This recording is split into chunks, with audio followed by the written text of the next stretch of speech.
Geste de victoire piqué à un autre ou célébration iconique copiée, les terrains de football regorgent d'histoires où les hommages se confondent parfois avec des plagiats.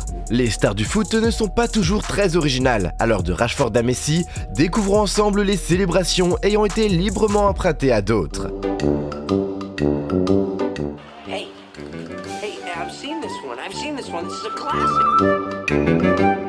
The Gritty, c'est cette danse qui a traversé l'Atlantique pour atterrir dans les stades européens, et pas seulement dans les vestiaires. C'est fou comme une petite chorégraphie née sur les terrains de football américains a réussi à se frayer un chemin jusqu'aux pelouses du vieux continent. Inventée par l'étudiant Allen Davis et catapultée sur le devant de la scène par les receveurs Ja'Marr Chase et Justin Jefferson, cette danse est devenue un véritable phénomène. Imaginez un peu la scène, on est en plein match, l'atmosphère est électrique. Et bam, un joueur marque. Au lieu du traditionnel saut de joie ou de la course effrénée vers le poteau de corner, le joueur se lance dans The Gritty. Ce qui est génial avec The Gritty, avec le bon accent, c'est comment la danse illustre parfaitement le mélange des cultures sportives. On a souvent l'impression que le football et le football américain vivent dans deux univers parallèles, mais voilà un exemple concret de leur mélange. Et franchement, voir des footballeurs européens adopter une célébration typiquement américaine, ça a quelque chose de rafraîchissant. Au-delà du spectacle et de l'amusement, cette adoption de The Gritty par les footballeurs européens montre à quel point le sport est universel. Il crée des ponts entre les fans de différents horizons, qui se retrouvent soudainement à partager des références communes. Certains puristes pourraient voir dans cette importation culturelle une forme de distraction ou même d'américanisation excessive du football européen. Mais bon, si on ne peut plus s'amuser un peu sur le terrain, où va-t-on, hein ? The Gritty est un symbole de la façon dont le sport peut transcender les frontières et mélanger les cultures. Et franchement, voir un joueur célébrer un but en se déhanchant comme s'il était en plein Super Bowl, ça n'a pas de prix. Vous avez déjà vu un joueur de foot se transformer en chef cuisinier après avoir marqué un but ? Non, je ne parle pas d'une émission de télé-réalité, mais de Serge Gnabry. Ce joueur qui a décidé de pimenter le terrain avec une célébration pour le moins originale. Imaginez le décor, Gnabry vient de planter un but, et au lieu de sauter dans les bras de ses coéquipiers, le voilà qui mime le geste de cuisinier. Oui, vous avez bien entendu. Ce geste, il ne l'a pas sorti de son chapeau. Gnabry s'est inspiré de James Harden, la superstar de la NBA, connu pour célébrer ses paniers en faisant semblant de cuisiner. C'est ce qu'on appelle un bel échange culturel entre le basket et le foot. Mais pourquoi cuisiner, me demanderez-vous ? Eh bien, selon Harden, c'est sa façon de montrer qu'il est en train de préparer quelque chose de spécial sur le terrain. Gnabry a repris cette idée pour montrer qu'il mijote aussi quelque chose de bon quand il marque. Et franchement, qui pourrait lui reprocher de vouloir apporter un peu de saveur au jeu ? Cette célébration a fait son apparition pour la première fois lors d'un match où Gnabry a marqué un but décisif. Depuis, c'est devenu sa signature. Une fois de plus, une célébration a traversé les frontières des sports et est devenue un symbole. À chaque fois que Gnabry marque maintenant, les fans attendent avec impatience de le voir cuisiner. Quand football rime avec créativité et humour, la prochaine fois que vous verrez Gnabry marquer, ne soyez pas surpris s'il se met à cuisiner. C'est juste sa façon de dire que le spectacle est servi. Vous vous souvenez de ce moment où Messi a décidé de jouer les mannequins en plein classico ? Oui, je parle bien de cette fois où après avoir marqué un but absolument crucial contre le Real Madrid, il a pris son maillot et l'a tendu vers la foule comme s'il disait « Regardez, c'est moi votre héros ». C'était le 23 avril 2017, un moment gravé dans l'histoire du football. Mais pas seulement pour la beauté du geste ou l'importance du but, non. C'était surtout parce que Messi, sans le savoir peut-être, rendait hommage à d'autres grands noms qui avaient fait le même geste avant lui. Rappelons-nous de Marcelo. Oui, Marcelo, ce latéral brésilien au sourire contagieux, qui avait déjà fait le coup en 2014 lors de la finale de la Ligue des Champions. Et que dire de Ronaldinho, le magicien du ballon, qui lui aussi avait eu son moment maillot tendu bien avant Messi. Alors pourquoi tout ce foin autour de la version de Messi ? Eh bien c'est simple, le contexte. Messi ne l'a pas fait lors d'un match quelconque, mais lors du match, le Classico, contre l'éternel rival. À un moment où le Barça avait désespérément besoin de ce but. C'est ça qui rend la célébration de Messi si spéciale et aussi controversée. C'était plus qu'un geste, c'était un message, un affront de plus dans la rivalité entre le Barça et le Real.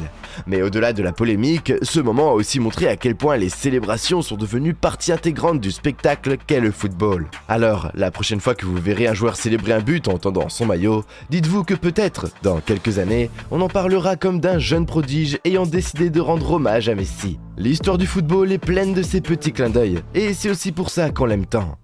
Parlons de Di Maria et de sa fameuse célébration en forme de cœur. Vous savez, ce geste où il forme un cœur avec ses doigts et le montre au public ou à la caméra après avoir marqué. Ça vous dit quelque chose, n'est-ce pas?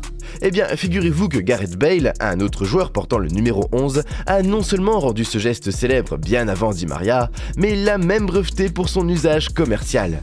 Oui, vous avez bien entendu, breveté. Regardez Di Maria là, après ce but splendide, il court vers la caméra, les doigts en forme de cœur. C'est mignon, non? Mais attendez une seconde, ça ne vous rappelle pas quelqu'un d'autre? Et voilà, Bale faisait exactement la même chose. Ah, mais attendez, il l'a fait en premier, et il a même les papiers pour le prouver. Ça s'appelle marquer son territoire, ça. Ou je m'y connais pas. Ce qui est fascinant avec cette anecdote, c'est qu'elle soulève des questions sur la propriété des célébrations dans le football. Peut-on vraiment posséder un geste? Et jusqu'où un joueur peut-il aller pour s'assurer que certaines actions sur le terrain lui soient exclusivement associées? Cette petite rivalité amicale autour d'une célébration montre bien que même les gestes les plus simples peuvent susciter des discussions. Et au final, que ce soit Di Maria ou Bale qui les fait en premier, ce qui compte, c'est le plaisir qu'il nous apporte à chaque but célébré. Même derrière ce geste que l'on a déjà tous fait, il y a une histoire de créativité, de propriété, et oui, un peu de copie aussi. Mais bon, dans le monde du football comme dans la vie, ne dit-on pas que l'imitation est la plus sincère des flatteries? Si je vous dis « doigt sur la tête après avoir marqué », vous pensez tout de suite à Marcus Rashford, n'est-ce pas?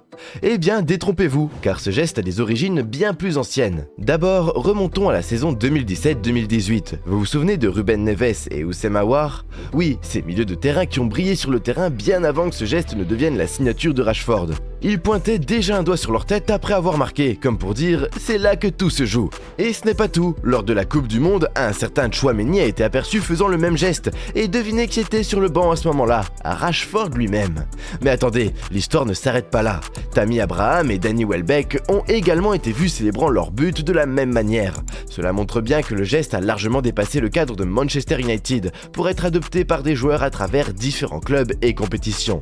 Alors, d'où vient cette célébration?